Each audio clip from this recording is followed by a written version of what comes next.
Hello viewers, in this video we'll see process costing. Under that first we'll see simple process account. Okay, process costing, it is the method of costing which is used to ascertain the cost of output at each stage of production.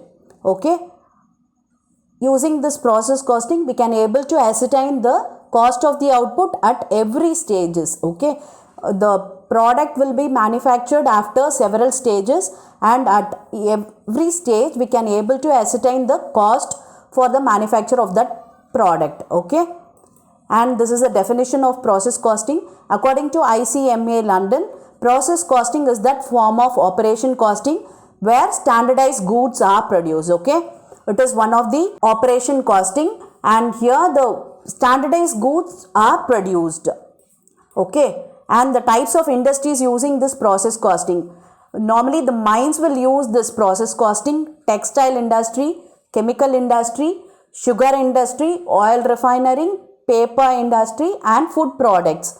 These industries will use this process costing because these industries will have the output only after several stages. Okay, after 2 or 3 process only they'll get their output.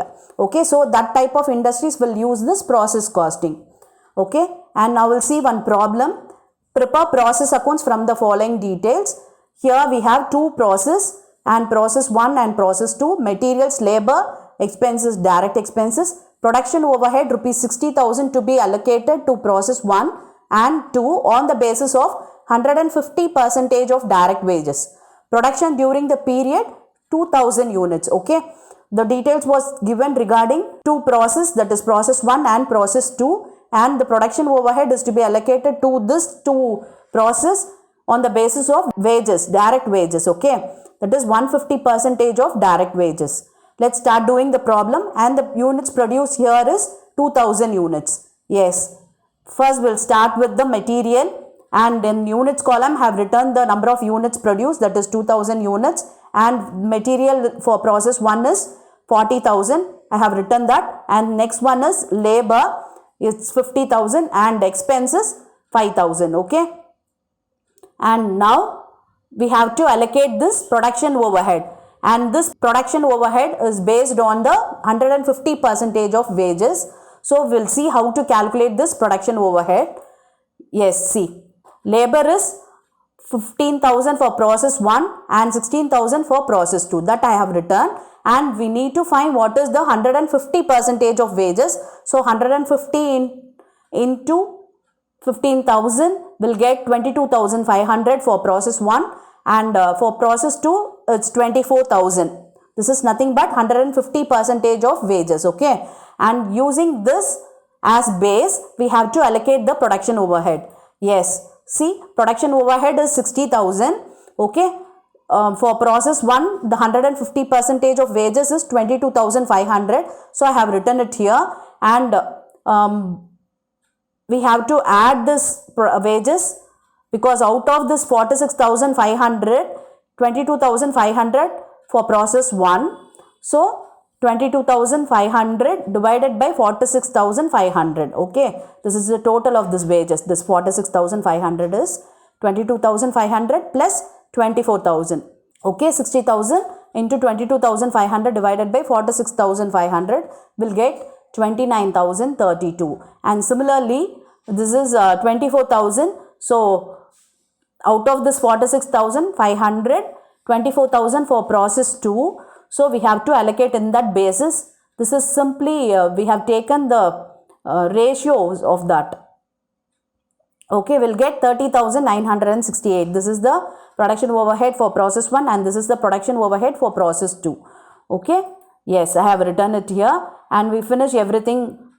Okay, we finished writing everything. So now we can total it up, and here we have to write transfer to. Now we have to balance it.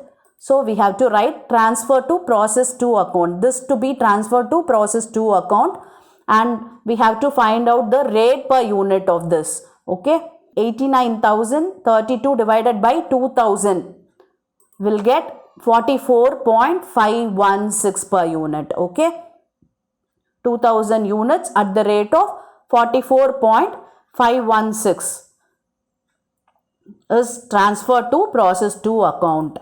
Yes, I have written it here. This to be returned in the debit side. Okay, and now we have to write this material, labor and expenses for process 2. Okay, it is 6,000, 16,000 and 3,000. Yes, I have written it here. Okay, and now we have to write the production overhead. Yeah, the same calculation, 30,968, we have to write it there. Yes, I have written it, and now we have to total it up.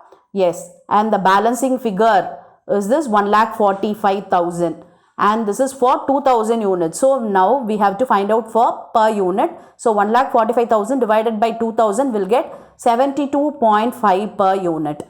Okay, this is the last process. So I have written it here, finished stock. Otherwise we have to write transfer to next process. Okay, see here, I have written it here, transfer to next process, that is process 2, because we have one more process. But here we don't have any more process. This is the last process. So I have written it here by finished stock. Okay, I hope now you are clear to find this process account. I hope you will prepare this process account without any difficulties, and I have given you a small problem for you to practice. You just work out this problem and comment in the comment section.